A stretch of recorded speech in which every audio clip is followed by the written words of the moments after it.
Sinepos ditiru desainnya sama si SS, ngamuk lah akhirnya mereka, pecah lah mereka salah satunya kan si SS kan tukang plagiat model orang. Ayudhya Andari baginya ditiru ya kan.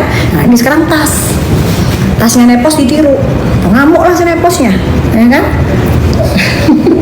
Jadi pecah kongsi sekarang, ya kan. Udah gitu ceritanya, udah jangan tanya-tanya itu, nanti kita tinggal tinggal nunggu aja guys perkembangannya ya. Cuman ya jangan lagi bilang kalau misalnya SS sudah nggak pernah nyenggol, enggak. Kalian kan nggak tahu gimana gerakan di belakang. Kalau dokter kasih bukti-buktinya kalian kaget. Semua itu dia nggak pernah diam, dia mengerahkan tenaga buzzer, mujar-mujarnya dia kerahkan. Habis gitu babu-babunya dia kerahkan. Gitu ya, jadi kalian jangan bilang kalau SS kan sudah diam, SS kan sudah, Kak Shell kan sudah diam, Kak Shell munak, tau nggak? Munak tuh manusia, ular itu manusia itu, keselnya luar biasa. Nanti kalau dokter kasih tahu ada agensi bilang iya dok kita dibayar begini, pengen tak kuncir itu mulutnya si Shell itu.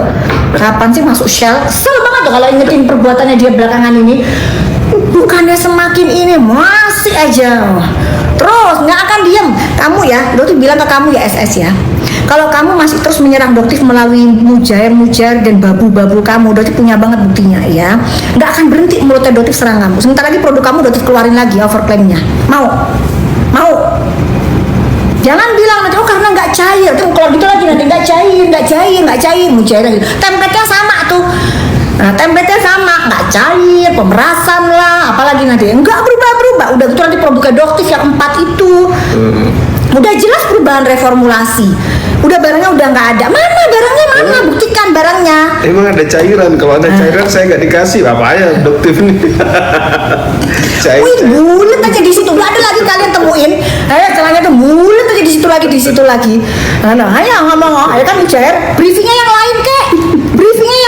Jangan yang itu tuh terus membosankan, nggak ada yang baru. Nggak lucu deh. Dokter kok mentalnya dokter bukan mental begitu. Apa namanya? Cemen. Tersangka di media. Nanti keluar lagi tersangka. Ayo nih SS jadi tersangka, mau nggak digituin kalian? Ayo mau nggak? Ayo Mujair. Ayo ngomong nggak? Kalau ada tim tersangka bangga ya. Kalau si Shell, ayo si Shell jadi TSK gimana? Ayo ngomong Mujair oh si Shell. Shot SK. Ayo ngomongin gitu nggak kalau pas lagi live? Ayo berani nggak? Nggak ada karena itu Mujair si SS sendiri. Yang nyerang dokter itu Mujair sih, begitu bosnya kena mumet dah sehat. Ternyata bosku tersangka pisan ya apa? Ayo si Panda, ayo ngomong bosku TSK. Ayo ngomong. Saya juga TSK. Barengan dipanggil kemarin ya? Enggak si Panda Senin. Itu suaminya Kamis, itu Jumatnya si Ular. Habis itu Ular bilangnya apa? Bukan panggilan laporan dokter. Masih bohong ya dia? Di PMJ masih bisa bohong di PMJ. Ngomongnya apa? Dipanggil apa? Lagi gabut kan? Ngurusin. Nggak jawab lagi, dia bilang bukan, tapi mungkin lagi gabut. SS nggak ada kerjaan, jadi nggak live, lagi gabut. Dia datang ke PMJ, iseng. Jadi bukan karena laporan dokter. Ngibulnya tuh nggak dibahas sama mujairnya dia, nggak dibahas. Makanya dokter angkat. Dia itu tukang ngibul, munak. Pencitraan itu bukan sedekah. Ngomong SS, kamu ngomong sekarang. Itu bukan sedekah. Perlu dokter buktikan. Nanti ribut tuh nanti antara si Melda sama si SS. Ribut nanti pasti kalau dibongkar. Ayo. Sini kan lengan sini. Tiras kita boxing sekalian. Gemes aku. Mujair-mujairnya itu. Kelihatan pencitraannya itu kayak orang kesel dokter itu Mas Gatot. Tolong ya, kesel. Pencitraannya itu loh seolah-olah kayak orang itu baik, santun gini. Zolimnya ya Allah. Kalian kalau tahu zolimnya ini orang gitu. Terus kenapa dia nggak berani lepas masker? Takut kena kamera wartawan, mukanya dia hancur. Kalian kalau ngeliat nih, depannya dokter sama dia tuh tinggal segini, mukanya lihat banget. Ya Allah, ternyata mukanya kayak begitu. Cuman kan dokter nggak mungkin bilang, muka bos lu Panda, muka bos lu sendiri hancur begitu, gitu. Kan nggak mungkin dokter bilang begitu. Gitu. Padahal aslinya, makanya dia nggak berani lepas masker kan? Di situ kena sama kamera wartawan, nggak akan berani, dia nggak akan berani. Karena skincare-nya busuk. Dia itu nggak pakai skincare-nya sendiri. Nggak pakai dia. Coba dia suruh lepas masker, jangan pakai filter, Pada saat dia live jangan pakai filter, atau pada saat ketemu wartawan lepas masker, nggak ada filter. Kayak dokter ketemu wartawan, nggak pakai masker, ayo. Kayak gitu dong. Dokter jualan skincare, iya. Tapi dokter dengan gagah perkasa di depan wartawan, dokter nggak lepas masker, nggak pakai masker. Kalau kamu SS, kenapa kamu selalu rapat banget kan pakai maskernya? Rapat banget kamu pakai masker. Kenapa? Karena muka kamu. Dan kamu tidak pernah menggunakan skincare kamu sendiri. Kamu mengorbankan masyarakat dengan skincare busuk kamu itu. Paham? Banyak juga ya mujairnya. Oh banyak, dia banyak banget, makanya orang pada takut. Jadi nagih utang ini pun takut karena diserang nanti, mentalnya diserang, keluarganya diserang. Begitu, emang sistemnya si mujair itu begitu, dia akan menyerang menggunakan mujair. Jadi kasihan dia, makanya bilang, dok tolonglah dok, tagihin aja sekalian pada saat live, biar dia malu dia bayar dan tidak ada klarifikasi. Klarifikasi dong kalau kamu saya tidak punya utang kepada agensi GT. Berani nggak kamu? Klarifikasi dong SS, ngomong. GT kamu udah punya utang 30 juta nggak kamu bayar sudah sekian lama. Mungkin sekian tahun kamu nggak bayar, nggak perlu dokter detailkan. Nyicil juga enggak. Ayo ngomong. Gitu. Nanti dibilang, oh duta jadi debt collector. Oh debt collector tuh masih dapat komisi, berarti enggak, yang dapat hujatan dari mujair. Enggak ngaruh kalau mujair mah. Nanti dapat pahala di akhirat. Kenapa? Terima kasih kok ingatkan. Dan jadi amal jariah doktif ketikan mujair itu pertanggungjawabannya kalian rasakan nanti di akhirat. Tunggu aja nanti. Paling enak. Dapat mereka setelah doktif tuh sambil nonton nunggu kalian dapat masalah satu persatu. Doktif mah tersenyum aja ya. Ya kan Mas Gatot? Iya. Kena masalah satu-satu kan? Jangan dilawan mah. Gitu. Kalau misalnya dia mau lepas masker, tunjukin mukanya ke masyarakat. Ini loh asli wajah saya gitu ya. Kalau emang skincare kamu bagus gitu, kalau skincare kamu busuk jangan kamu jual ke masyarakat dulu. Perbaikin dulu skincare busuk kamu itu, overclaim itu berbahaya itu. Ya, perbaikin dulu. Gitu. Baru kamu nanti jual ke masyarakat, tampilkan muka kamu tanpa masker. Jangan tanpa maskernya hanya pada saat kamu live dengan filter dempul yang 10 kali lipat gitu.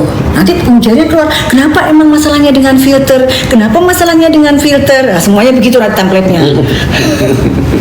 Kapan sih masyarakat Indonesia kecerdasan gitu? Sebarengan. Nah, abis gitu bilang, julid ah bener, julid. Enggak ngaruh, emang julid, mak julid di sini emang kenapa? Banyak emang julid, nggak ngaruh. Banyakin dong. Bagus, emang julid di sini media perjulitan. Nggak akan ngaruh dong, dan nggak akan ngeblok. Tidak ada. Karena semakin kalian mengetik itu semakin jadi trafficnya naik. Lanjutin julid. Biar trafficnya naik, jadi semakin banyak yang tahu bahwa SS ini punya utang 30 juta nggak dibayar gitu ya, punya utang 30 juta, ditagihnya susah, suaminya dikejar lari-lari, terus naikin trafficnya ya, biar dia malu ya, biar dia malu. Nanti jangan bilang itu kan yang penting sama Melda kerjasama gitu kan ya. Kalau dieksploitasi gimana? Suruh kerja dari pagi sampai malam untuk ngasilin cuan buat si SS, apa namanya? Gitu ya, terserah. Kalau tugasnya doktif adalah mencerdaskan masyarakat Indonesia, nggak mau cerdas, urusan kalian sendiri ya. Enggak Mas Gatot? Ini Mas Gatot ngomong, Mas Gatot gantian. Gimana? Cancel culture ya. Kalau kata dokter itu cancel culture. Kalau di luar negeri mah udah dimasukin penjara orang-orang kayak begini. Saya heran live mereka itu kalau jualan kok masih sangat rame gitu. Pertama pembelian fake viewers. Jadi ada jasa yang namanya, dan memang TikTok juga menawarkan itu. Jadi supaya viewersnya banyak, itu beli kita. Naik gitu ya. Naik, jadi kita beli. Jadi di dalam TikTok itu ada yang namanya kita beli jasa agar penontonnya itu rame. Itu ada, memang bayar. Kita minta ke TikTok bisa. Oke. Jadi diarahkan untuk ngambil traffic, ngambil orang penonton. Itu memang Jadi ada. fake, pembelian fake itu. Nggak ada pembelian, cuma nonton doang. Kalau terlihat pembelian banyak itu. Pembelian banyak itu ada 3. Jadi kalau dari kalau data ya guys ada 3. Yang pertama itu dari live streaming. Yang kedua dari video keranjang kuning. Yang ketiga dari orang masuk ke dalam tokonya terus beli. Nah, menurut Mas Gatot, orang itu ramenya belinya di mana? Pada saat live, pada saat keranjang kuning, atau tiba-tiba masuk ke toko terus beli? Yang mana yang paling banyak? Menurut pemikiran logika Mas Gatot? Ya harusnya pada saat kalau viewernya banyak ya, pada saat live ya. Pada saat live ya, setuju ya guys ya. Jadi pembelian banyak itu pada saat live streaming. Nah, si SS pembelian banyaknya itu tiba-tiba orang masuk ke tokonya terus belanja. Itulah yang dinamakan dengan fake buyer. Gitu. Biasanya untuk yang brand-brand yang normal seperti misalnya Wardah, Skintific atau G2G, itu pembelian tokonya itu biasanya kurang dari 1%. 1-15% itu masih normal. Itu masih bener. Nah, tahu nggak penjualannya SS berapa? Berapa persen? 80%. Di pembelian toko itu ya. Pembelian toko. Ini by data ya, dokter ngomongnya by kalau data. Jadi 80% itu adalah pembelian ke tokonya langsung. Artinya apa? Fake buyer. Jadi dia masih menggunakan cara-cara trik marketing yang seperti itu untuk membodohi kalian. Yang kedua, yang pelakunya sama seperti di datanya dari si Suneo. Suneo pun sama, kurang lebih 80%. Jadi orang tiba-tiba masuk ke dalam tokonya, terus tiba-tiba beli. Ya dengan harga yang begitu itu kan nggak masuk akal. Iya ya. Kalau viewer itu berarti beli ya. Karena kalau viewers beli, saya pernah bisa. cek itu followernya nggak ada, kosong semua gitu. Jadi banyak itu beli. ya. Jadi itu kayak pakai beli. Jadi memang beli. Jadi kayak misalnya kalian misalnya bisa ngelihat pada saat mereka live ya, pada saat mereka live itu muncul namanya itu ada yang dari luar negeri. Iya kan? Nah, itu juga bisa itu beli. Jadi kita tuh belinya Doktif itu zaman dulu pernah ditawarin sampai Doktif tuh bingung, kok ada ya ditawarin kayak begini ya. Jadi fake viewers, fake comment. Jadi akunnya tuh dia komennya itu lagi komennya. Biar rame ya. Biar rame, jadi biar trafficnya narik ke situ. Seperti itu tuh semua bisa dikondisikan, tergantung money, ya gitu.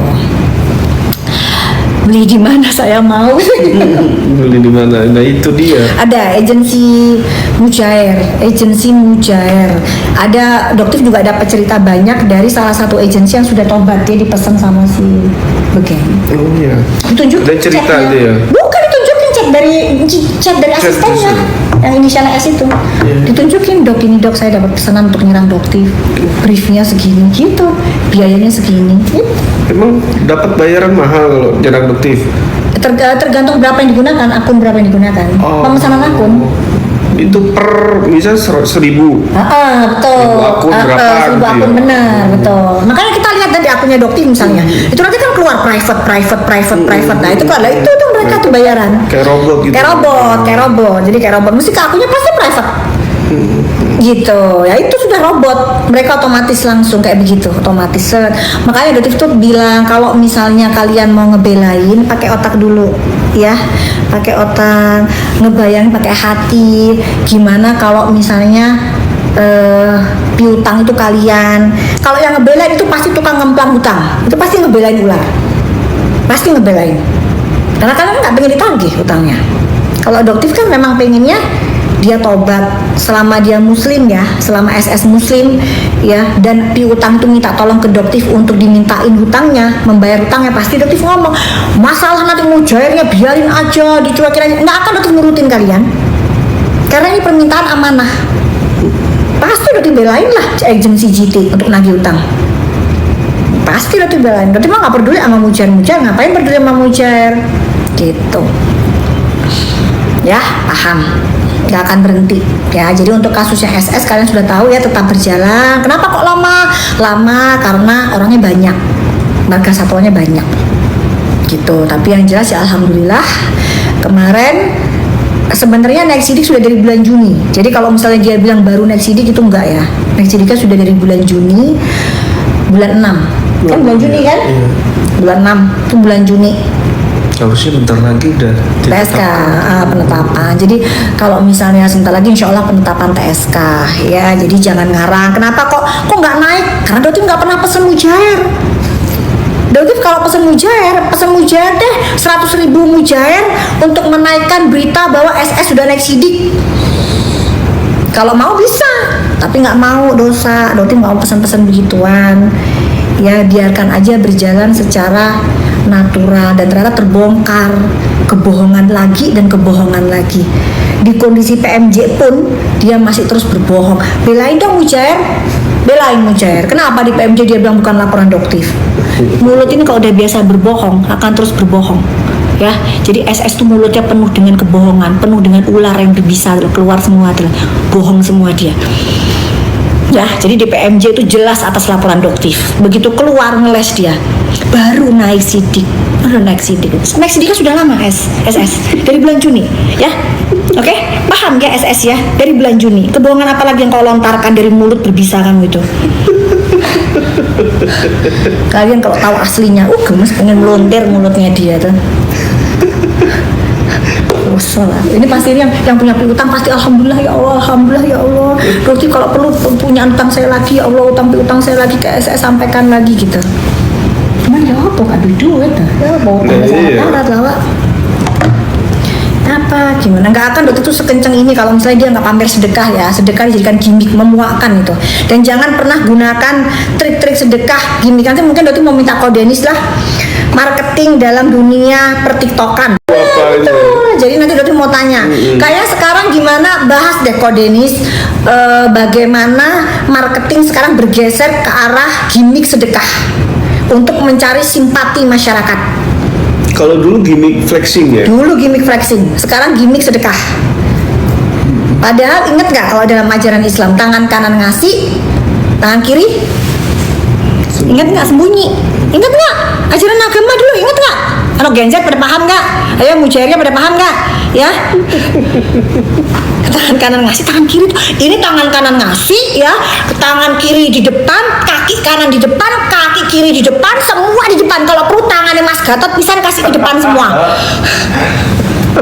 Pok jidat kita, ki zaman opo tuh iki? Ya, ngomong Mujair, yang penting ajaran agama kayak begitu. Kayaknya bukan ajaran agama Islam doang deh, semuanya deh. Tangan kanan ngasih, tangan kiri tuh sembunyi, cong, gitu loh. Ajaran apa sih kita tuh agama dari SD, pesan TPA tuh diajarin deh, enggak itu? Kalau sekarang enggak, tangan kanan ngasih, tangan kiri maju, kaki kanan maju, kepala maju, semua dimajuin semua. Tapi itu kayaknya tren ya. Jadi kalau dulu flexing memang ondel-ondel yang nakal itu flexing. Sekarang memang lebih agak ke agama ya. So ada yang ya mualaf macam-macam. Jangan jadi mualaf. Macam-macam. Padahal